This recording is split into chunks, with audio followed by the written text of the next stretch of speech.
Bicara tentang menjadi orang tua yang berkesan, kami teringat dengan sosok orang tua teladan yang sangat berkesan di hati anaknya. Bahkan saking begitu berkesannya, anak ini jadi berpaling dari ajakan berbuat maksiat dan dosa karena teringat sosok orang tuanya. Anak ini adalah seorang nabi yang kisahnya secara utuh Allah sampaikan dalam satu surat full. Surat apa? Yusuf. Ini surat Yusuf, ini surat yang istimewa ibu-ibu semua. Para ulama menganjurkan kita untuk membaca dan mentadaburi surat Yusuf kalau lagi sedih. Jadi yang dianjurkan para ulama itu baca surat Yusuf ditadaburi kalau lagi sedih, karena nanti kita akan merasa kesedihan kita itu, ujian kita itu tidak ada apa-apanya dibandingkan dengan ujiannya Nabi Yusuf alaihissalam. Jadi ini yang benar ya. Sebagian ibu-ibu ada yang menyangka bahwa baca surat Yusuf itu biar anaknya ganteng dan ya. Kalau anaknya pengen cantik baca surat Maryam. Ini sebenarnya tidak ada landasan dalil yang valid terkait ibu-ibu. Kasihan nanti ibu-ibu lagi hamil nggak mau baca surat Al-Baqarah. Kenapa? Takut anaknya jadi sapi betina. Maka ibu lagi hamil mau baca surat Yusuf boleh, surat Maryam boleh, bahkan surat Al-Baqarah jauh lebih sangat-sangat dianjurkan. Karena inna syaitana tanfir, setan itu lari dari rumah yang dibacakan di dalamnya surat Al-Baqarah. Kembali lagi ke surat Yusuf. Surat Yusuf ini panjang lebar membahas kisah Nabi Yusuf alaihissalam dari awal sampai akhir. Dan ini merupakan kisah Nabi yang sangat menarik. Bahkan Allah sampai katakan ahsanul qasas, sebaik-baik kisah. Kalau kisah-kisah Nabi yang lain biasanya terpencar dan terpisah-pisah dalam berbagai macam surat. Kisah Nabi Musa ada di surat Al-Qasas, ada di surat Toha, ada di surat An-Nazi'at, dan seterusnya. Kisah Nabi Ibrahim ada di surat As-Saffat, di surat Ibrahim, di surat Al-Baqarah, dan seterusnya.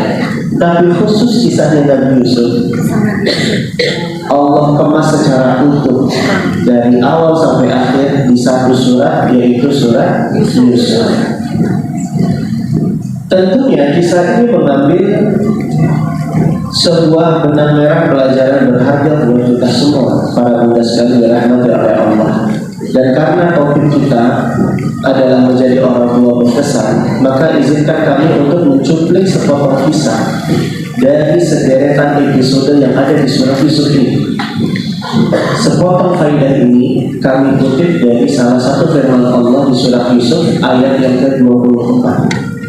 Allah Subhanahu wa ta'ala berfirman, wa laqad hammat bihi wa hamma biha laula an ra'a burhana rabbih kadzalika linasrifa anhu su'a wal fahsya innahu min ibadina al-mukhlasin. Kata Allah Subhanahu wa ta'ala menceritakan kisah Nabi Yusuf, wa laqad hammat bihi, sungguh wanita itu sangat berhasrat kepada Nabi Yusuf. Wanita ini siapa, Bu? Zulaikha. Ada yang bilang namanya Zulaikha. Ini Imra'atul Aziz, istrinya pembesar Mesir saat itu namanya Al-Aziz. Imra'atul Aziz, istrinya Al-Aziz ini adalah wanita yang komplit, terkumpul padanya dua keutamaan sekaligus. Dia cantik jelita, dia juga punya kedudukan, dan statusnya saat itu adalah majikannya Yusuf. Bayangkan ibu sekalian, betapa Nabi Yusuf memiliki faktor-faktor besar untuk membuat beliau tergoda oleh ajakan wanita tersebut. Nabi Yusuf itu seorang laki-laki yang tabiatnya suka pada perempuan. Ditambah lagi Nabi Yusuf saat itu masih pemuda yang syahwatnya masih bergelora, belum menikah, belum ada tempat untuk melampiaskan syahwatnya. Nabi Yusuf juga saat itu jauh dari keluarga. Keluarganya tinggalnya di Syam, sedangkan saat itu kejadiannya ada di Mesir. Kalau Nabi Yusuf berbuat yang tidak-tidak, maka setidaknya perbuatan Yusuf itu tidak akan mencoreng nama baik keluarga. Ditambah lagi Bu, yang ngajak duluan terlebih dahulu berbuat zina adalah wanita tersebut yang cantik jelita dan punya kedudukan utama. Ada banyak faktor yang sebenarnya bisa saja membuat Nabi Yusuf tertarik dengan ajakan wanita tersebut. Makanya Allah katakan, wa hamma biha laula an ra'a burhana rabbi. Nabi Yusuf pun bisa saja berhasrat pada wanita tersebut andai kata tidak melihat tanda dari rohnya. Jadi kesimpulannya, Nabi Yusuf itu tidak lagi berhasrat pada wanita tersebut karena Nabi Yusuf alaihissalam melihat tanda dari Allah Subhanahu wa taala. Ibnu Katsir rahimahullah taala di dalam kitab tafsirnya membawakan belasan riwayat yang menjelaskan tentang tanda dari Allah yang seperti apa yang dilihat oleh Nabi Yusuf saat itu. Ada tafsiran unik dibawakan oleh Ibnu Abbas radhiyallahu anhu yang menyampaikan bahwa tanda dari Allah yang dilihat oleh Nabi Yusuf saat itu adalah sosok sang ayah yang sedang menggigit jarinya tiba-tiba hadir diingatan dan di dalam benak Nabi Yusuf alaihissalam. Ternyata ibu-ibu karena teringat ayah, teringat orang tua, sampai-sampai membuat Nabi Yusuf berpaling dari ajakan berbuat maksiat dan dosa. Kira-kira Bu, kalau misalnya anak-anak kita diajak berbuat nakal, berbuat jahat, diajak yang tidak oleh temannya, adakah anak-anak kita mengingat kita sebagai orang tua di dalam ingatannya? Kok jadi merenung ini? Maka ibu-ibu yang berbahagia, ini pelajaran mahal betapa orang tua yang berkesan itu membekas di hati anak. Bahkan gara-gara teringat sosok orang tua, jadi berpaling dari perbuatan maksiat dan dosa. Kadzalika linasrifa anhu su'a wal fahsya innahu min ibadina mukhlasin. Demikianlah kami palingkan Nabi Yusuf dari perbuatan keji dan buruk. Sesungguhnya Nabi Yusuf adalah di antara hamba kami yang terpilih. Innahu min ibadina mukhlasin. Dalam riwayat yang lain ada dua cara baca. Ada juga yang menyebutkan innahu min ibadina mukhlisin. Sesungguhnya Nabi Yusuf adalah di antara hamba-hamba kami yang ikhlas. Dan para ulama yang mengambil ibrah hikmah dari cara baca riwayat yang berbeda seperti ini, memberikan faedah turunan bahwa ini di antara keutamaan orang yang senantiasa ikhlas, dia akan dijaga oleh Allah dari ajakan berbuat dosa dan maksiat. Maka ibu-ibu semua dirahmati Allah Subhanahu wa taala, kita pengen belajar nih dari Nabi Yakub alaihi salam bagaimana beliau jadi orang tua yang berkesan. Pelajaran pertama, jika ingin menjadi orang tua yang berkesan seperti Nabi Yakub alaihissalam, maka kita harus mencontoh Nabi Yakub yang begitu lekat dengan anak. Nabi Yakub itu memiliki attachment, bonding, ikatan, kehangatan, kedekatan dengan anak-anaknya, ibu-ibu sekalian. Dari mana kita bisa simpulkan demikian? Dari kisah di awal-awal surat Yusuf, di mana Nabi Yusuf itu tidak sungkan untuk curhat dan cerita kepada ayahnya, yaitu Nabi Yakub. Ya abati, ini ra'aitu ahada asyara kawkaba wa syamsa wal qamar ra'aituhum li sajidin. Wahai ayahku, aku bermimpi semalam melihat 11 bintang, 1 matahari dan 1 bulan. Aku lihat mereka semua bersujud kepadaku. Ibu-ibu, para ulama menerangkan bahwa ketika anak sudah mau cerita kepada orang tuanya, ini tanda kedekatan, ini tanda kehangatan, ini tanda kelekatan. Karena anak yang sudah mau cerita kepada orang tuanya, pasti terpenuhi padanya 3 aspek kelekatan. Dalam dunia psikologi Bu, bicara tentang attachment, kelekatan aspeknya ada 3. Disingkat jadi CST. Apa itu Ibu? CST. C itu comfort, which is literally comfort itu artinya rasa nyaman. Yang kedua secure. Secure itu artinya rasa aman. Dan yang ketiga trust, yaitu rasa percaya. Comfort, secure, trust. Nyaman, aman, percaya.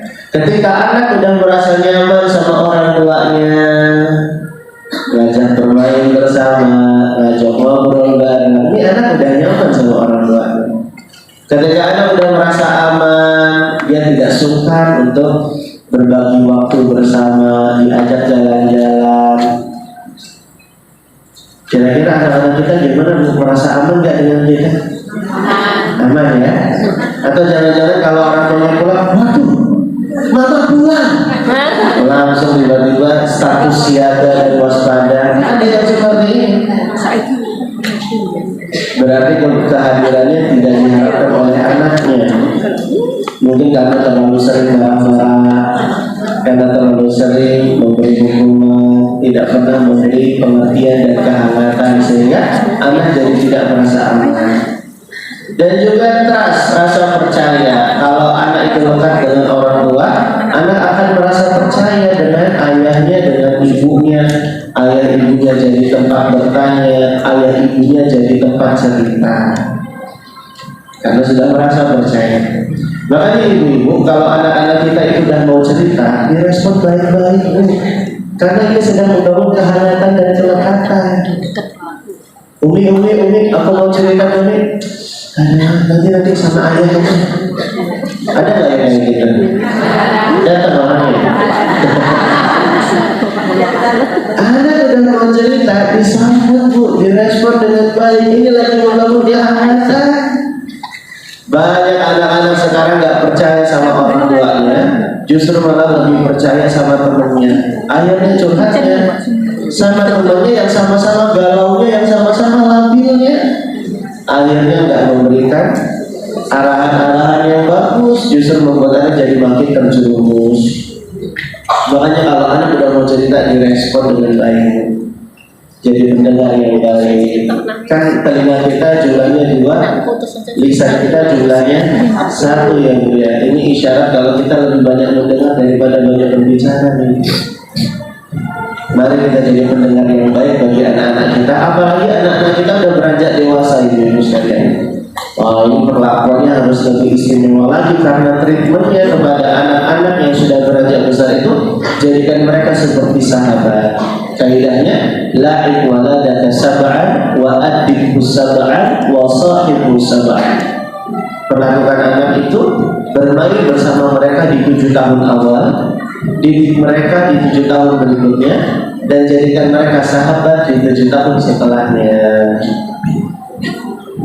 Kalau sahabat itu senang Bu kalau dirinya didengar, betul nggak Bu? Yang namanya sahabat itu senang jika dikasih perhatian. Yang namanya sahabat itu senang jika diberi sebuah penghargaan dan rasa penghormatan, dihargai eksistensi dan keberadaannya. Maka kita harus jadi tempat yang nyaman untuk curhatnya anak-anak kita, ibu sekalian. Kalau anak ada cerita, harus regulasi emosinya, dengarkan baik-baik, beri saran yang tenang ya. Sebagian anak-anak ada yang kapok cerita sama orang tuanya. Kenapa? Karena responnya sama. Umi, tadi aku di sekolah ada yang suka. Langsung lepas. Padahal dia curhat anak remaja. Remaja itu kan remaja ya. Jadi gak suka digas, sukanya direm. Maka ibu-ibu, kita juga harus tahu ilmunya, bagaimana seni memperlakukan anak kita yang remaja, yang sudah beranjak besar, beranjak dewasa, agar kita jadi tempat yang nyaman bagi mereka, sehingga anak-anak itu lekat sama kita. Karena remaja tuh Bu, udah mulai terbangun otonomi ketika mereka sudah mulai beranjak remaja, beranjak dewasa. Sehingga Bu merasa enggak, anak-anak kita kalau diajak pergi sama kita akhir-akhir ini banyak alasan. Tapi giliran diajak pergi sama temannya, cus berangkat. Kalau sama kita kadang-kadang maunya, seringnya nolak, nggak bisa nih ada ini, nggak bisa buat ada ini. Giliran temannya ngajak jalan, berangkat dia. Dia remaja memang yang membentuk pematangan emosinya di fase usia mereka itu lebih besar faktor konformitas teman sebaya daripada pengasuhan ini sekalian. Jadi kadang-kadang sama teman itu lebih didengar, lebih nyaman daripada sama orang tuanya. Tapi ini bukan sebuah hal yang harus dinormalisasi ibu sekalian. Justru kita harus lebih hadir jadi orang tua yang dekat sama anak. Banyak-banyak membangun kedekatan dengan anak, jadi bestinya anak, jadi teman terbaiknya anak, menghabiskan waktu bersama. Nabi Yakub itu Bu dekat banget sama Nabi Yusuf. Sampai-sampai di akhir kisah itu kan kita diberitahu oleh Allah bagaimana Nabi Yakub itu kan sedih banget ya ketika berpisah dengan Nabi Yusuf. Nabi Yusuf kan menghadapi ujian bertubi-tubi ya. Setelah diajak pergi saudaranya, dijebloskan ke dalam sumur, kemudian diambil kafilah dagang, dijual jadi budak, dibawa ke Mesir gitu kan. Ini berpisah jauh, bentuk kelekatannya Nabi Yakub sedih pisah dengan Nabi Yusuf alaihissalam. Singkat cerita, saking sedihnya itu Nabi Yakub sampai buta karena nangis terus-menerus. Dan tahu lah ibu-ibu, di episode akhir di surat Yusuf itu, Nabi Yusuf kan jadi pembesar di Mesir ya, jadi bendahara di Mesir. Lalu kemudian dia bertemu kembali dengan Nabi Yakub dan juga saudara-saudaranya. Dan saat itu Nabi Yakub posisinya buta. Dan ketika Nabi Yusuf itu mendekat, Nabi Yakub tidak melihat. Dan Nabi Yakub mengatakan apa? Ini la ajidu riha Yusuf. Sungguh aku mencium aroma tubuhnya Yusuf. Nih, ini juga tanda kelekatan luar biasa Bu. Hafal dengan aroma tubuh anaknya. Kalau nggak mandiin anak, nggak main bareng anak, nggak bisa hafal bau badannya anak. Dan ini jadi dalil para ulama kedekatan dan kelekatan Yusuf dengan Yakub alaihi wassalam. Masya Allah. Maka ibu-ibu, ayo bermain bersama anak-anak kita. Anak-anak ibu masih kecil atau udah gede-gede sih Bu? Kayaknya dari wajah-wajahnya ini Sweet 17. Sweet 17 ya. Udah punya cucu berarti ya. Nanti kalau sudah punya cucu baru kedekatan dengan cucu-cucu kita ini sekali. Masya Allah. Ada anak yang masih SD, ada yang anaknya udah gede ya. Variatif heterogen berarti jamaahnya Masya Allah. Tapi insya Allah berfaedah nih. Ini manfaat buat kita Bapak Ibu sekalian.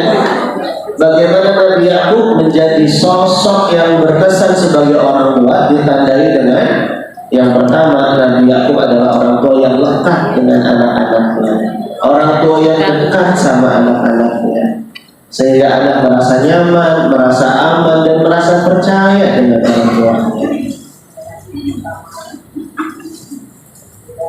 Itu artinya ibu-ibu, mari kita bangun kelekatan dan kedekatan dengan anak-anak kita. Membangun kelekatan dan kedekatan gimana caranya? Seperti dicontohkan oleh Nabi Shallallahu Alaihi Wasallam. Nabi membangun kelekatan dengan menunjukkan rasa cinta. Nabi tidak suka mengungkapkan rasa sayang kepada anak kecil, kepada anak didiknya, yaitu para sahabatnya. Nabi bilang cinta sama Al Hasan. Apa kata Nabi? Allahumma inni uhibbuhu fa'ahibbahu. Ya Allah, sesungguhnya aku mencintai Hasan, maka cintailah ia. Saat itu Hasan cucunya Nabi sedang digendong di pundaknya Nabi. Masya Allah. Nabi juga ketika ngajarin hafalan doa kepada sahabat Mu'adz bin Jabal, Nabi dahulukan dengan menyebutkan rasa cinta. Apa kata Nabi? Ya Mu'adz, wallahi inni la uhibbuk, wallahi inni la uhibbuk. Wahai Mu'adz, demi Allah aku benar-benar mencintaimu. Demi Allah aku benar-benar mencintaimu. Masya Allah. Baru nanti kemudian ngajarin hafalan doa. La tada'anna fi duburi kulli salatin taqul. Janganlah kau sekalipun meninggalkan membaca doa ini di tiap akhir sholat. Ibu apa doanya, Bu?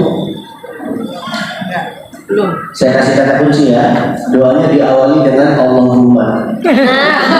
Membantu nggak? Nggak membantu ya. Ini doa yang diajari Nabi kepada Mu'adz bin Jabal, disunahkan dibaca di tiap dubur sholat, artinya di tiap akhir sholat sebelum salam. Doanya begini. Kita ikuti ya, kita hafalkan ya. Allahumma a'inni ala dzikrika wa syukrika wa husni ibadatika. Masya Allah. Allahumma, ya Allah, a'inni, tolonglah aku ala dzikrika, agar aku bisa berzikir kepadamu, wa syukrika, agar aku bisa bersyukur kepadamu, wa husni ibadatika, agar aku bisa beribadah dengan baik kepadamu. Ini doanya indah, Bu. Tolong dihafalkan, dibaca di tiap akhir sholat kita. Diulang Ustaz Efran, belum selesai catatnya. Allahumma a'inni ala dzikrika wa syukrika wa husni ibadatika. Bayangkan ibu sekalian, Nabi hanya ingin mengajarkan hafalan doa, tapi Nabi muqaddimahi dengan menunjukkan rasa sayang dan cinta. Ya Mu'adz, wallahi inni la uhibbu, wallahi inni la uhibbu. Wahai Mu'adz, demi Allah aku benar-benar mencintai.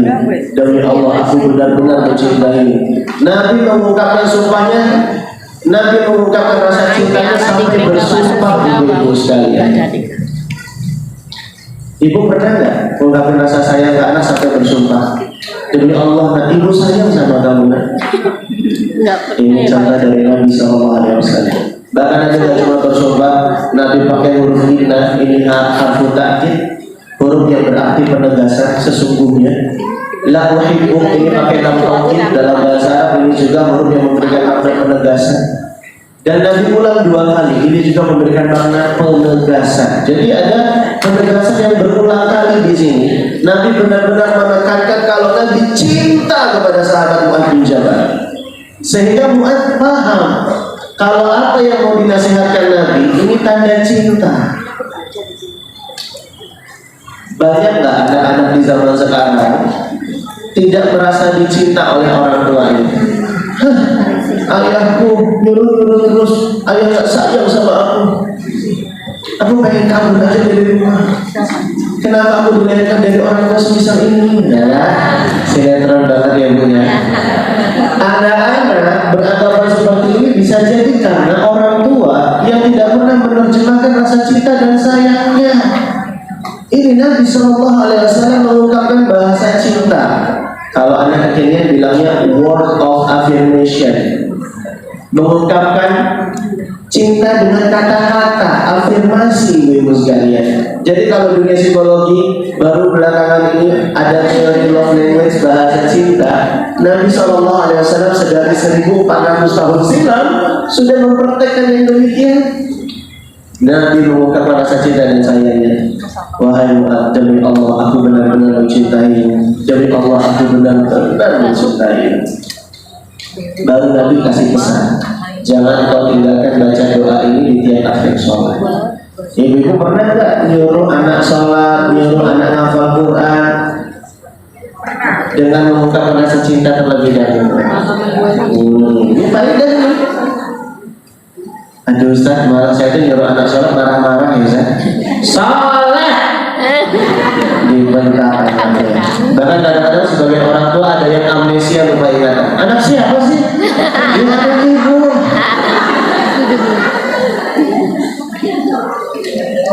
Coba Bu, kita praktekkan contoh Nabi SAW. Dekati anak, usap pundaknya, senyum ke dia. Nah, umi saya baru sama kamu kan.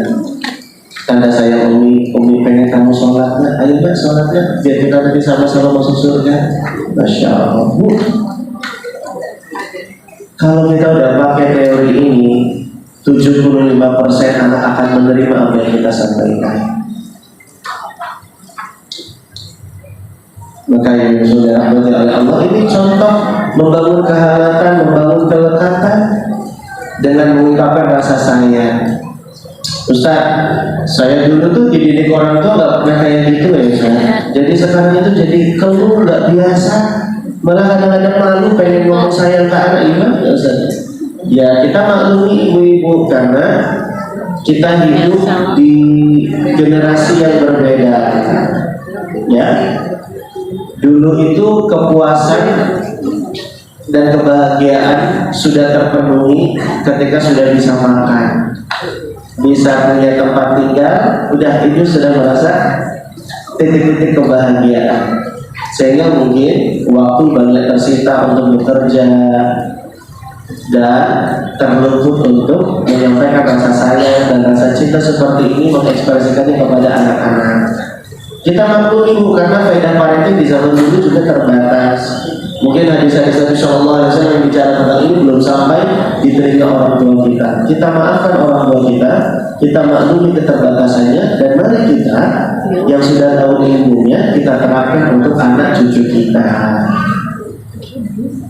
Mengungkapkan rasa sayang dan cinta ini membangun kelekatan.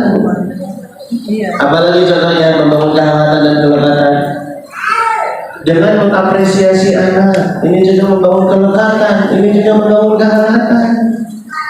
Nabi mengapresiasi Ibnu Mas'ud, ya gulam, innaka gulam mu'allam.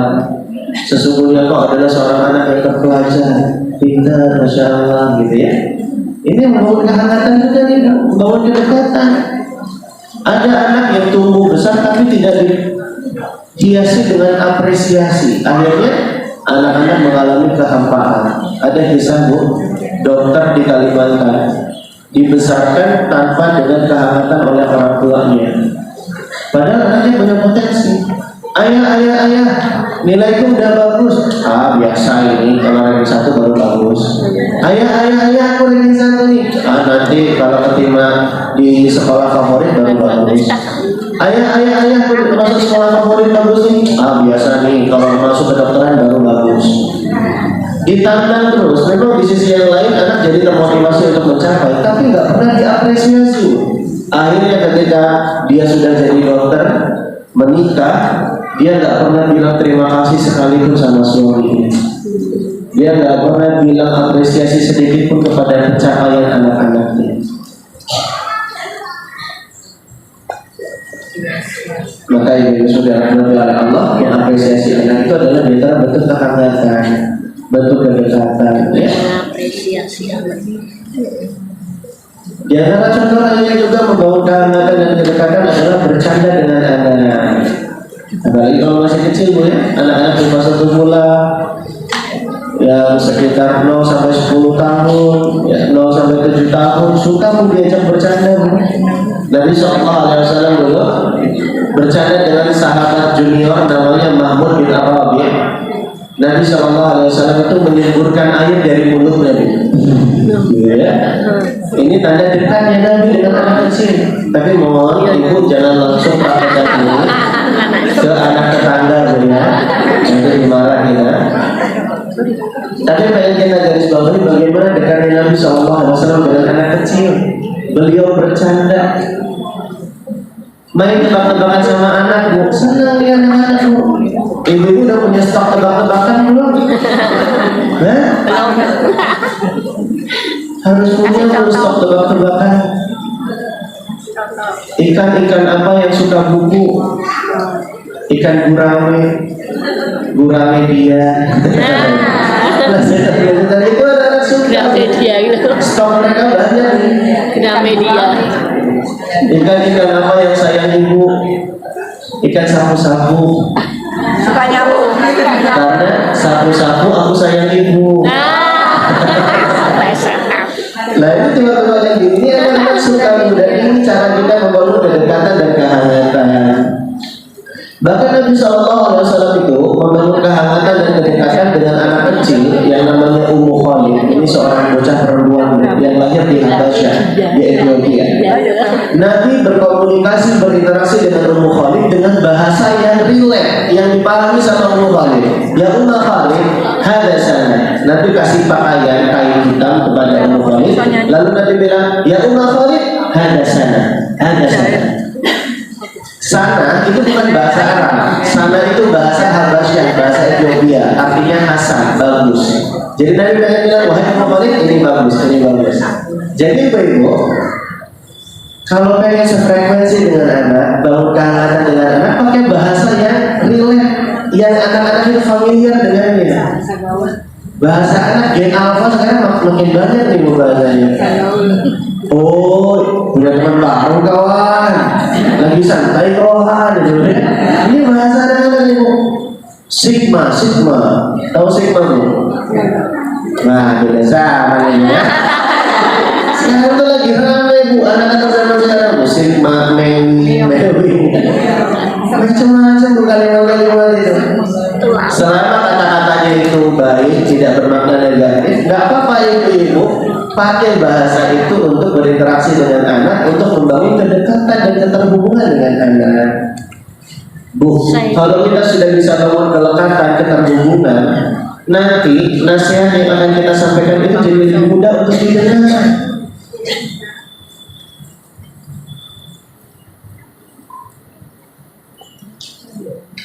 Makanya kaidahnya dalam pendidikan itu connection before correction. Pentingnya membangun koneksi sebelum memberikan koreksi. Lihat tuh Nabi Yakub sudah dekat dengan anak, akhirnya jadi lebih mudah mengarahkan. Setelah Nabi Yusuf tadi curhat, Nabi Yakub menanggapi, ya bunaya la taqsus ru'yaka ala ikhwatik fayakidu laka kaida.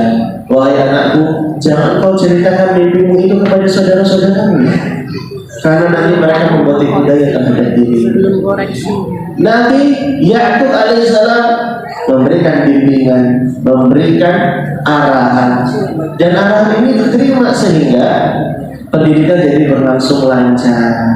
Connection before correction. Pentingnya membangun koneksi sebelum memberi koreksi. Kalau kita jauh sama anak, nggak dekat sama anak, wajar anak ketika diperintah justru malah membantah dan menolak karena tidak ada kedekatan ibu-ibu sekalian. Ini teorinya. Ternyata ada dalam konsep Islam ibu-ibu sekalian. Makanya kaidah mendidik itu dua. Yang pertama satu hati, yang kedua satu akal. Dan ini dicontohkan oleh Luqman Al-Hakim. Ketika menasihati anaknya, Luqman bilang apa? Ya bunaya, la tusyrik billah, inna syirka la dzulmun adzim. Wahai anakku, janganlah kau berbuat syirik kepada Allah, karena sesungguhnya kesyirikan merupakan kezaliman yang paling besar. Ini Luqman menggunakan istilahnya disebut dengan isim tasghir. La tusyrik billah, jangan berbuat syirik kepada Allah. Kenapa? Dikasih tahu alasannya. Inna syirka la dzulmun adzim. Karena sesungguhnya kesyirikan merupakan kezaliman yang paling besar. Jadi kalau kita ngelarang sesuatu, Bu, sebutin alasannya apa. Ini upaya dari menyentuh akal anak ibu-ibu sekalian. Banyak nggak ibu-ibu melarang anaknya tapi nggak disebutin alasannya? Nah, jangan duduk di depan pintu. Kenapa mah? Pokoknya nggak boleh. Coba dijelasin bukan. Tamu itu berkah. Kalau kamu di depan pintu nanti menghalangi keberkahan yang mau masuk. Kan Rasul menyuruh kita menghormati dan memuliakan tamu. Man kana yu'minu billahi wal yawmil akhir falyukrim dhaifahu. Siapa yang beriman kepada Allah dan hari akhir, muliakan tamunya. Gimana mau memuliakan tamu kalau jalan masuknya tertutup?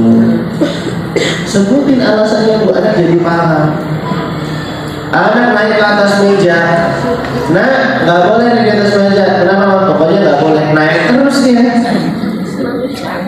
Ibunya juga salah memerintah. Terus. Ya makin terus anaknya.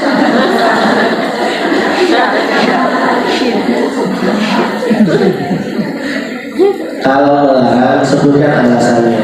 Nah, jangan berdiri di atas meja, nanti kalau jatuh sakit, nanti berdarah terbuka, anak jadi marah. Tapi Bu, kalau sebutin alasannya yang benar Bu ya. Soalnya ada yang ngasih alasan tapi alasannya nggak benar. Nah, kalau nyapu yang bersih, nanti kalau nggak istrinya berewokan. Nggak ada kaitannya. Mana ada istri berewokan. Ini namanya tatoyur Bu ya. Nggak boleh mengaitkan sebab akibat yang nggak ada relevansinya, baik itu secara syariat maupun secara ilmiah. Ini jadi syirik kecil malah jatuhnya Bu. Atiyaratu minasyirki, atiyaratu minasyirki. Tatoyur itu bagian dari kesyirikan.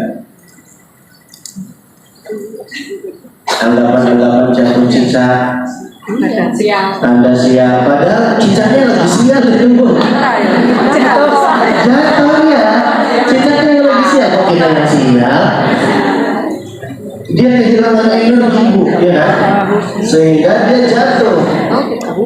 Energi itu rumusnya apa? Kata Einstein, E sama dengan MC kuadrat. Kan gak ada kaitannya sama cicak. E-nya energi, M-nya massa, C-nya apa? Cicak. C-nya konstanta itu Bu ya. Marah cicak. Ini tatoyur ini berbahaya Bu ya. Anggapan kalau angka 13 itu angka sial, trideska fobia, takut dengan angka 13. Boleh nggak kayak gini seperti ini Bu? Nggak boleh. Dan kita tuh nggak konsisten Bu. Takut sama angka 13 tapi kalau gaji ke 13 diterima ya Bu. Boleh.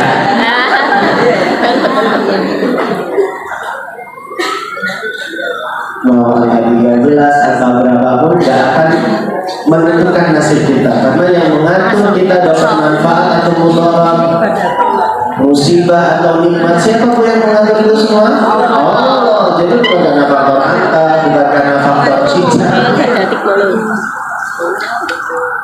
Nah, jadi kalau nyebutin alasan juga alasan yang benar Bu ya. Jangan sampai kita menanamkan keyakinan yang kurang tepat kepada saya. Nah, itu baru poin pertama. Nabi Yakub jadi orang tua terkesan karena Nabi Yakub itu orang tua yang lekat dengan anak. Poin kedua, jadi orang tua berkesan ala Nabi Yakub, bahasanya panjang. Mau dibahas sekarang, tapi nggak ada sesi tanya jawab, atau dicukupkan kita lanjut sesi tanya jawab? Dibahas saja Ustaz. Lanjut ya. Baik. Pelajaran kedua dari Nabi Yakub alaihissalam. Nabi Yakub itu orang yang perhatian untuk menunaikan hak-hak anak. Nabi Yakub itu perhatian untuk menunaikan hak-hak anak.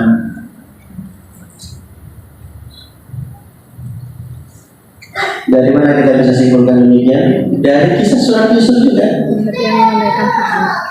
Nabi Yakub memperbolehkan Yusuf diajak pergi bersama saudara-saudara yang lainnya.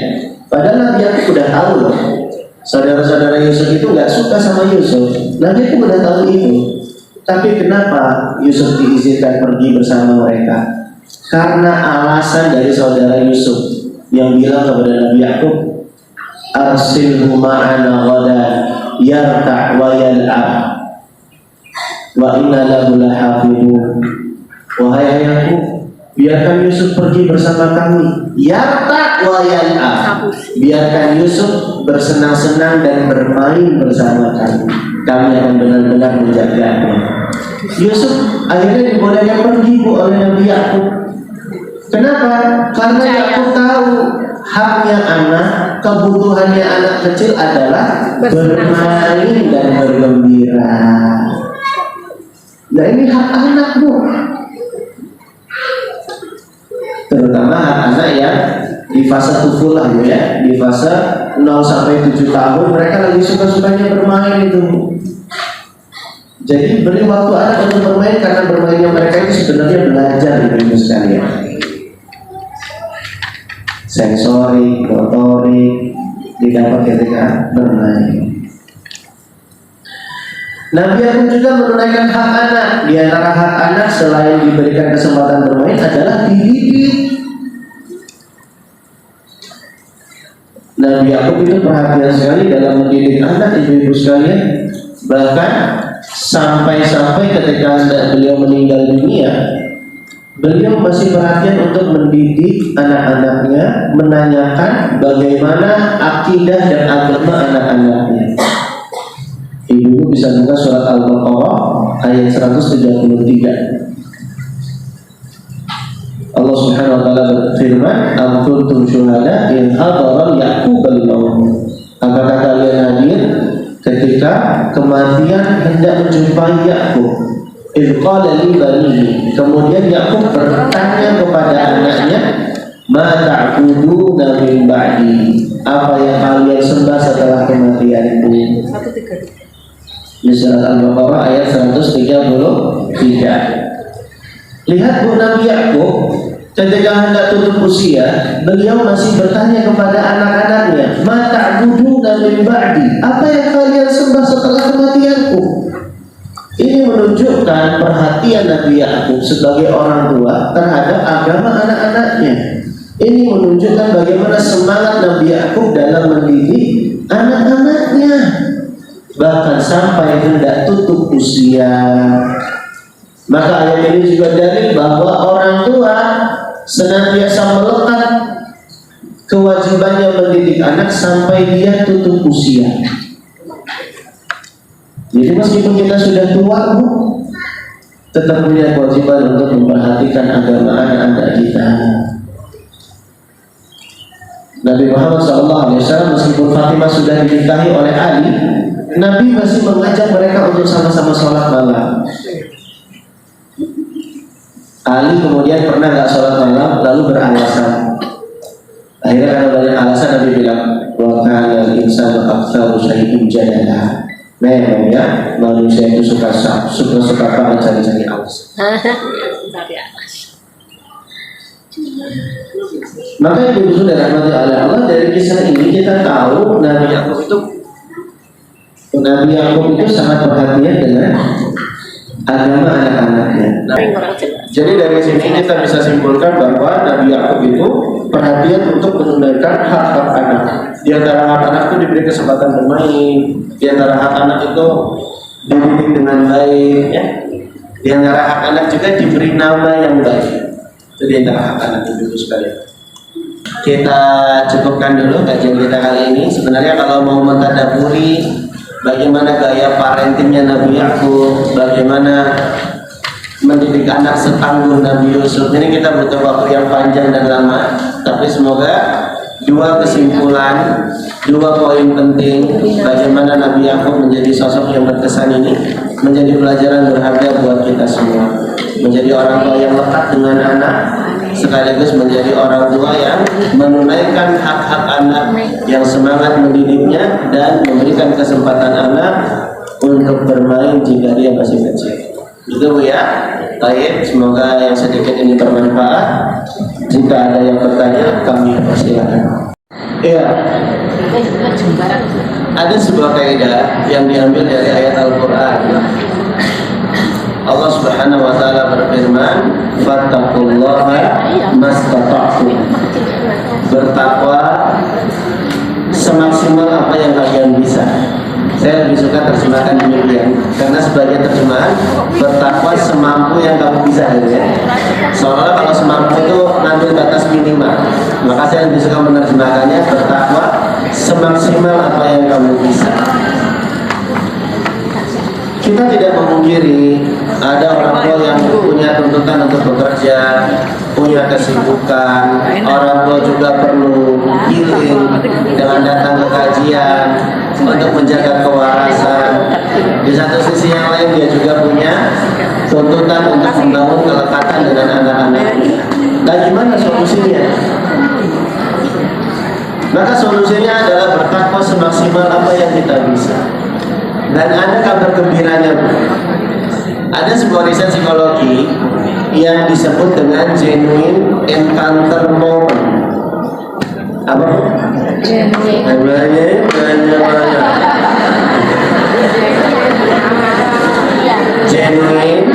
encounter moment, GEM.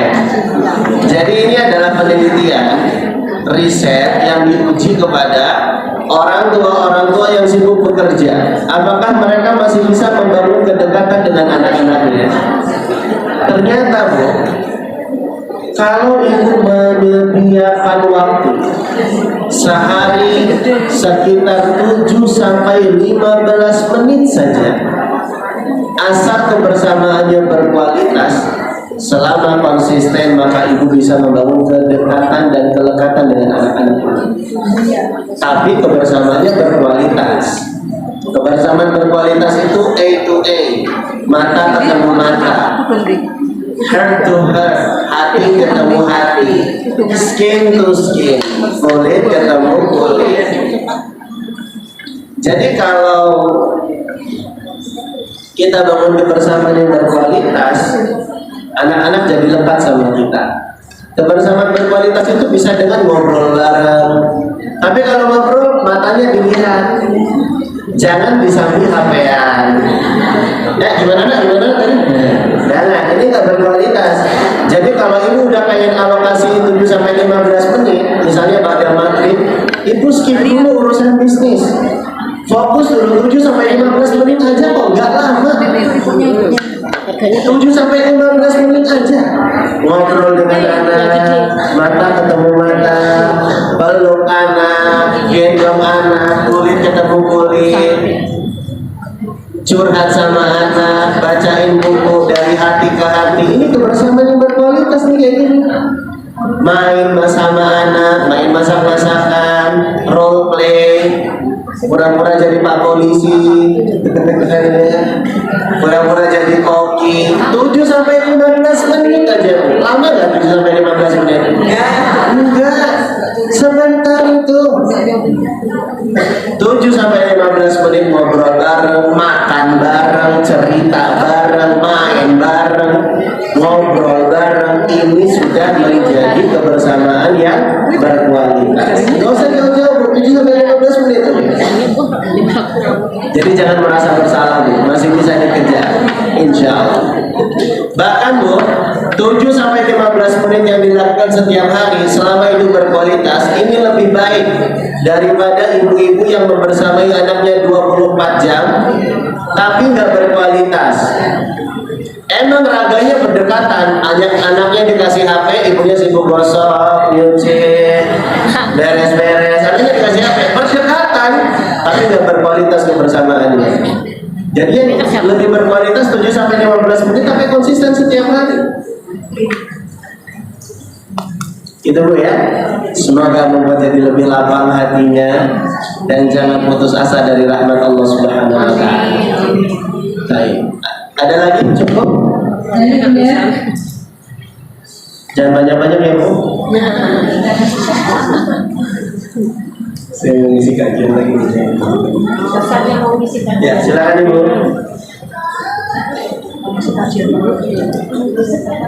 Pusatnya saya ngisi kajian lagi. Waalaikumsalam warahmatullahi wabarakatuh.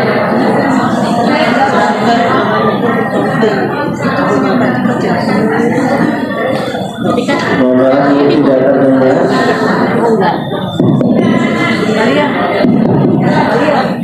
Anaknya di pondok. Ya.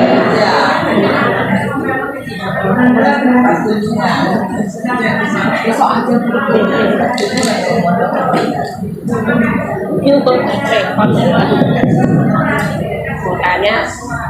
makanya kayu tadi ada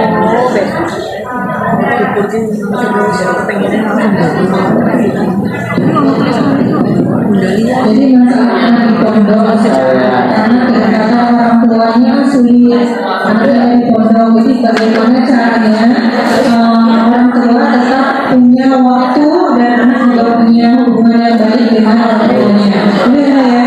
Terima kasih Bu atas pertanyaannya. Ini menarik juga. Bagaimana membangun kedekatan dengan anak yang di pondok? Kaidahnya sama. Fattaqullaha mastata'tum. Bertakwa semaksimal apa yang kita bisa. Kalau ada kesempatan telepon anak, silakan telepon. Biasanya ada waktu untuk menghubungi anak ya. Nelpon. Jadikan ngobrolnya di telepon berkualitas. Ibu-ibu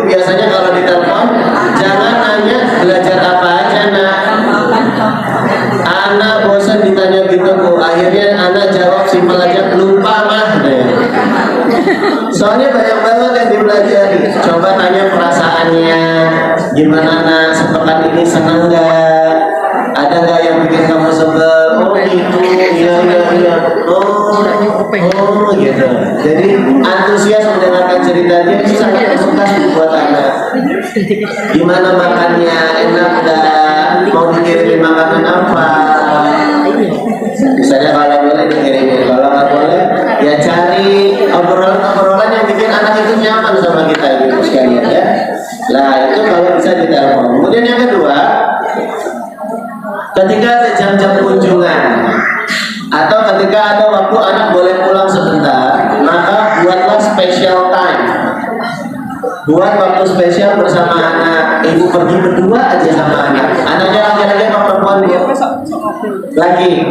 Nah, hobimu apa? Oh, suka merawat ikan. Yuk, ke toko ikan yuk. Kita update akuariummu, ibu yang temenin dia. Ini special time. Anaknya perempuan. Nah, yuk ke salon bareng yuk. Umi temenin ya. Mumpung ini juga pengen nih. Misalnya gitu ya. Buat waktu spesial pergi berdua aja sama anak kita yang di pondok tersebut. Ini juga akan membuat kenangan yang berkesan pada diri Anda. Ya Bu ya. Nah intinya buat special time, bangun kehangatan, bangun kedekatan. Dan kalau anak lagi di rumah jangan malah dimarah-marah Bu. Karena sebagian anak pondok ada yang mengeluhkan gitu. Aduh, pulang rumah malah dimarah-marah aja sama mama. Mendingan di pondok aja deh gitu. Buat anak jadi nyaman serasa di rumah Bu. Buat rumah kita kayak surga bagi anak-anak yang pulang ke pondok, pulang dari pondok. Bukan berarti juga membiarkan anak sebebas-bebasnya, karena banyak anak pondok pulang ke rumah langsung begadang main game Bu ya. Balas dendam katanya. Kita juga tetap harus ada aturan, ada batasan, tapi kita juga menunjukkan kehangatan dan kelemah lembutan. Begitu ya? Baik, barakallahu. Cukup?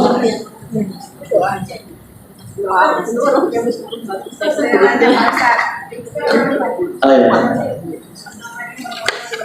Ada yang bisa?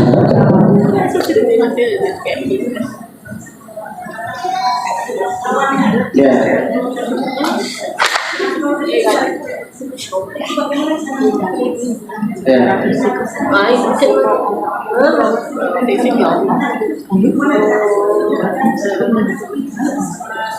Sama orang tua. Oke.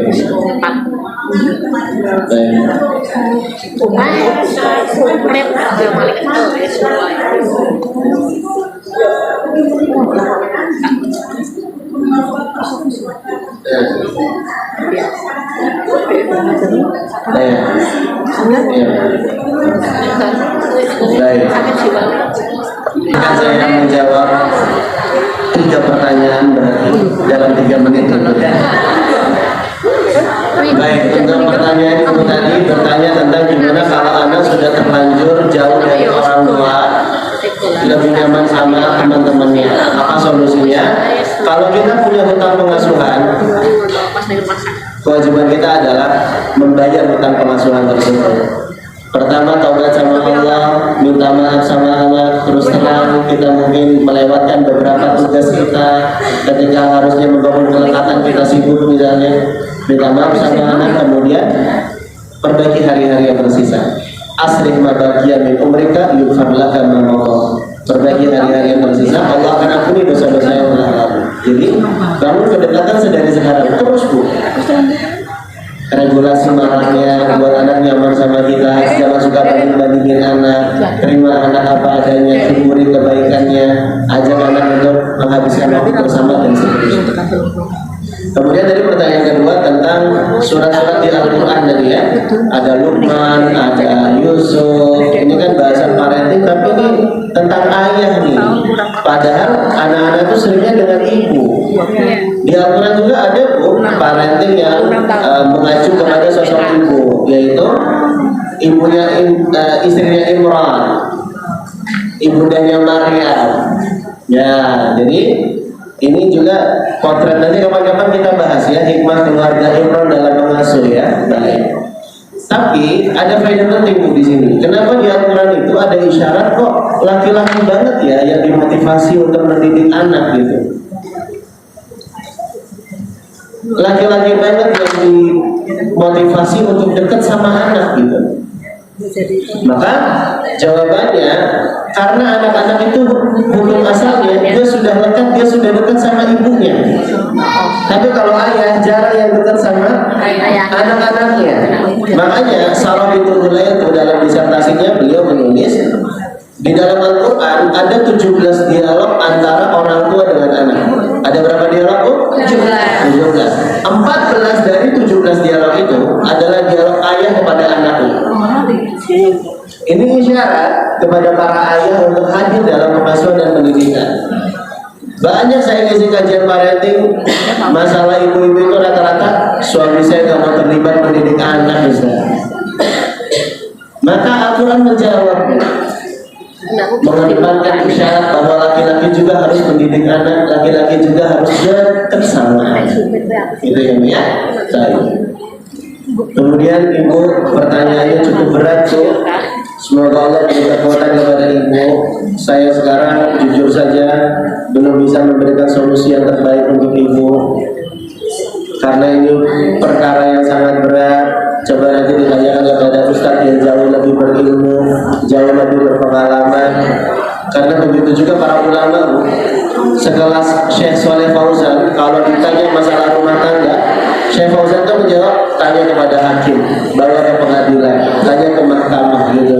Karena permasalahan rumah tangga itu permasalahan yang berat, jadi kami tidak berani bermudah-mudahan dalam berfatwa, ya. Semoga Allah kuatkan ibu, semoga Allah langgengkan keluarga ibu, dan semoga Allah menolong ibu, membimbing ibu, dan memberkahi dimanapun berada, ya. Demikian ibu-ibu kajian kita di kesempatan kali ini. Kita berdoa kepada Allah, semoga Allah memberikan banyak kemudahan kepada kita semua. Allahumma 'allimna ma yanfa'una wanfa'na bima 'allamtana wa zidna 'ilma. Allahumma inna nas'aluka al-huda wat-tuqa wal-afafa wal-ghina. Allahumma inna nas'aluka al-'afiyah fid dunya wal akhirah. Allahumma inna nas'aluka as-salamata fid din wa 'afiyatan fil jasad وزيادة في العلم وبركة في الرزق وتوبة قبل الموت ورحمة عند الموت ومغفرة بعد الموت. اللهم إنا نسألك علما نافعا ورزقا طيبا وعملا متقبلا. ربنا هب لنا من أزواجنا وذريتنا قرة أعين واجعلنا للمتقين إماما. ربنا هب لنا من الصالحين. ربنا آتنا في الدنيا حسنة وفي الآخرة حسنة وقنا عذاب النار وقنا عذاب النار وقنا عذاب النار. سبحانك رب العزة عما يصفون وسلام على المرسلين والحمد لله رب العالمين.